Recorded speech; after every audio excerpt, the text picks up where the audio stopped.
Today we find out the true king of the nuggets. Nobody is nugged harder than Tony, and to nug it all is just to turn heads and get attention in something that's basically a very, very civilian car. There are 8 different categories, winner gets a point, and at the end, who has the most points is the new king of the nugs. Practicality. Here we have a fully loaded Dennis. I know how to pack a Dennis. Look at this, there's drums all up into the footwell, bags, drum cases.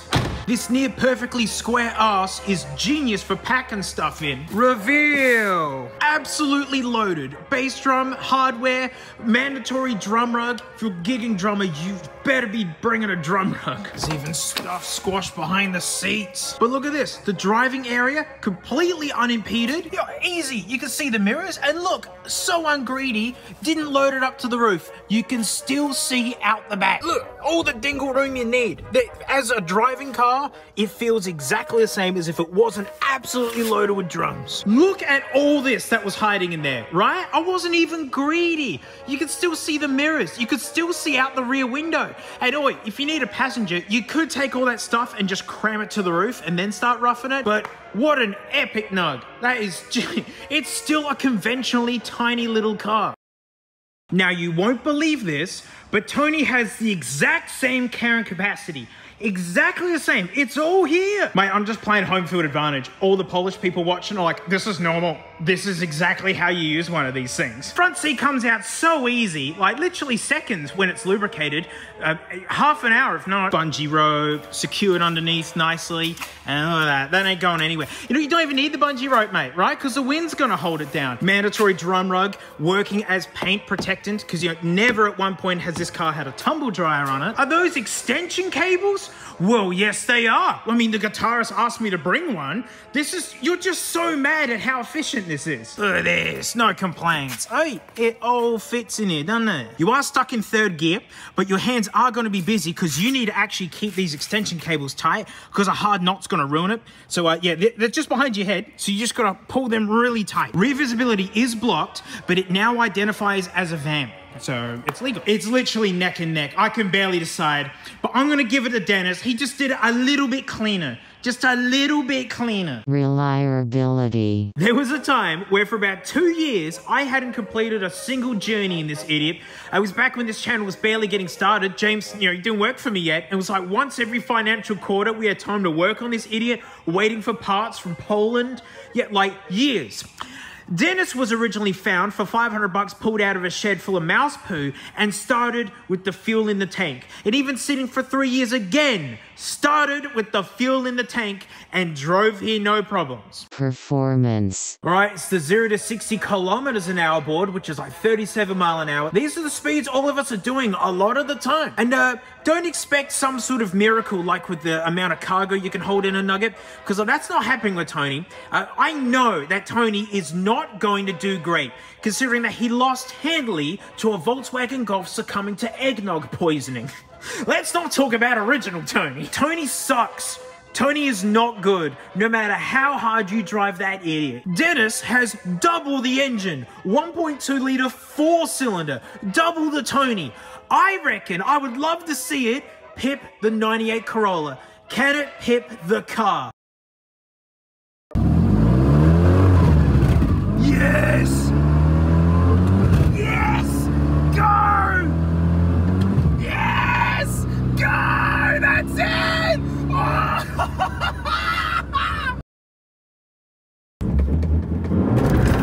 Oh, brutal.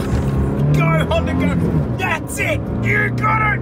Oh, we got this. Come on, Denny.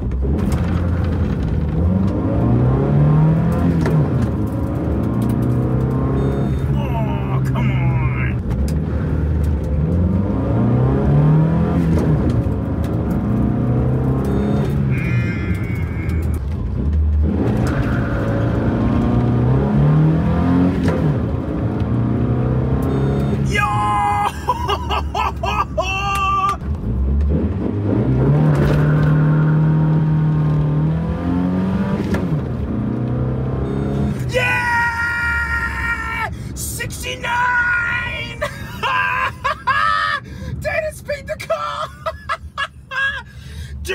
a super nug! Wow!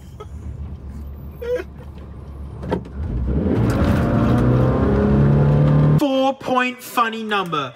A 4.69 puts it right behind a V8 Mercedes Lambo. It's not that far away from a Barra straight 6 4-liter. That's amazing. So good. Even did it with less G-forces. Look, Tony is more brutal for that. For that. Dennis is destroying Tony. Smell. At some point in my travels, I accidentally spilled a whole thing of like peppermint oil in this thing. So it always has this slight scent of peppermint oil and 10-year-old Tracky Dacks. And like these smells are completely overridden as soon as a sausage roll hits the dashboard and a hot coffee's in the door pocket. But yeah, peppermint oil and Tracky Dacks. Tony smells like every Fiat Nicky, which is off-gassing plastics that never stop off-gassing. But it's more advanced than that. The best way I can describe it is, imagine the plastics in this car as a food product and the smell it would have. Now imagine that food product has expired. Expired plastic smell. That's the best way I can put it. And it never goes away, and they're all like this. Livability. I'm loving the arrival of the electric car, especially as someone who drives like a stupid Nissan Leaf. You just press a button and it just goes. It makes these so much funnier. They're carbureted, they have chokes, you know, they have little starting procedures and warm-ups that, you know, if you don't warm them up, they really don't run properly. It's on you to get these things fired up. To really show which one of these is easier to start in the mornings, I started these dead cold, completely cold start, no choke, no accelerator pedal. As if your friend was borrowing this. They just hop in, turn the key, and just wait for it to start. No choke, see, choke out, choke in. Just to prove a point here, ready? We're gonna turn the key. Yeah, here we go. Oh. Oi. No choke, just turn the key. What do we get? Oh dear, oh, okay.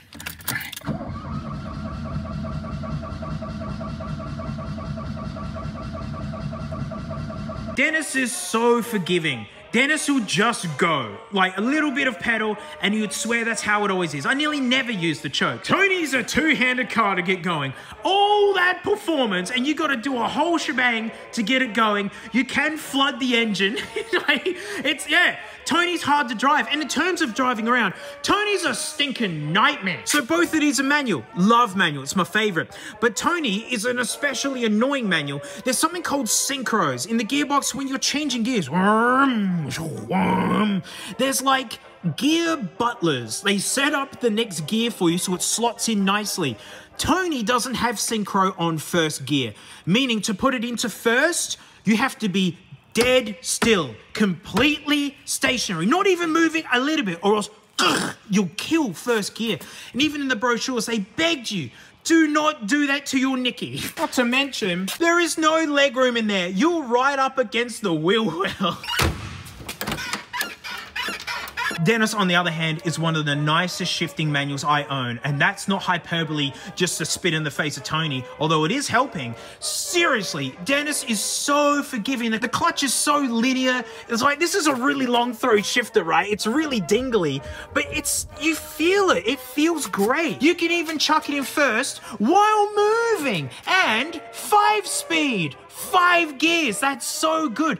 Doing like 110 k's an hour, 70 mile an hour, no problems. I've had Dennis pass 140 k's an hour, still going. I ran out of road. 110, 120 is literally end of the world for Tony. Like, wow. Oh, and that big one, the functioning air conditioning. Dennis has air conditioning and it's factory. Factory aircon, 42-degree summer days in Australia hit you, you're gonna be clambering from the Dennis. This was my car for years. This is a cold cubby.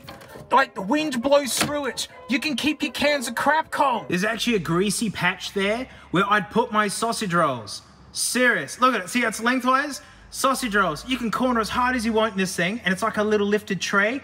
don't go anywhere, and underneath it's keeping your iced coffee cold. Oh, that stuff not even new cars have. It's got 4 cup holders, 2 in each door card. It's covered in cubbies and stuff to put things. And Dennis, you can man spread in that thing. You can get full spread in that. There's so much room to just get comfortable. You sit upright, but it's done geniusly so. Like, Tony is a squat and a half to use. Safety. Yeah, they're both getting a fat 0 for safety. No points at all. Both of these are like late 70s, 80s sort of cars, and the safest car of the time was like my Mercedes SEL. They bragged in advertising it. Look at this family surviving an accident. Look at that A-pillar. See the deformation? That's a 0 today. Yeah, that's how you can tell if it did bad. How much deformation there? Because that's where you're sitting. So the best in the world is a modern 0. These are paperweights.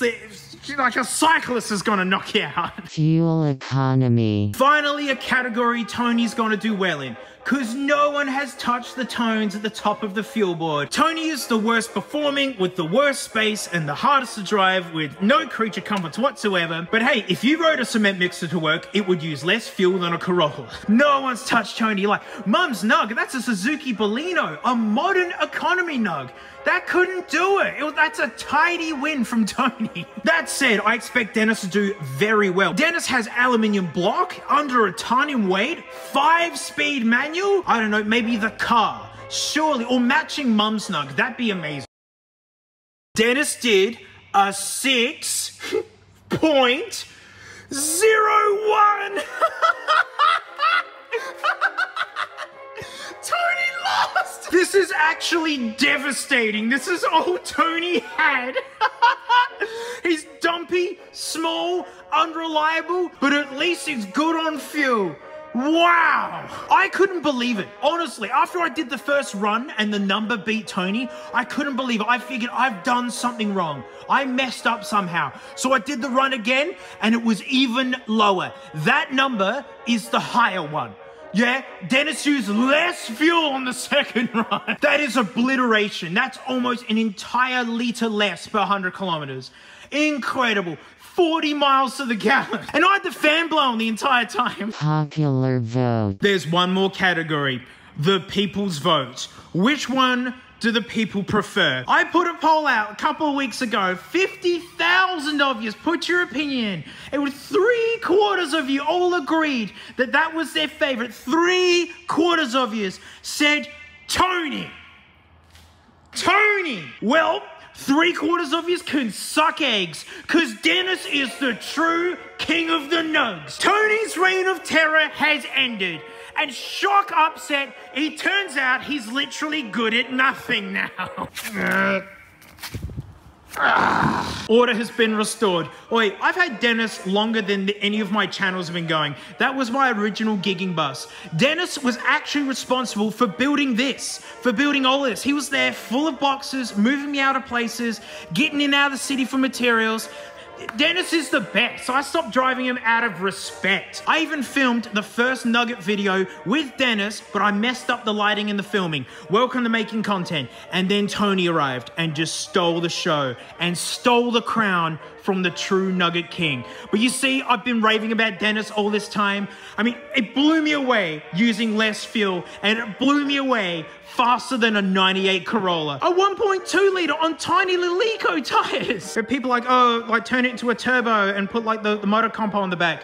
No way. Dennis is perfect. The tires, the suspension, the layout, it's so comfortable. It's so daily drivable. I love that car. Although Tony is still running on olive oil, so that has its merits.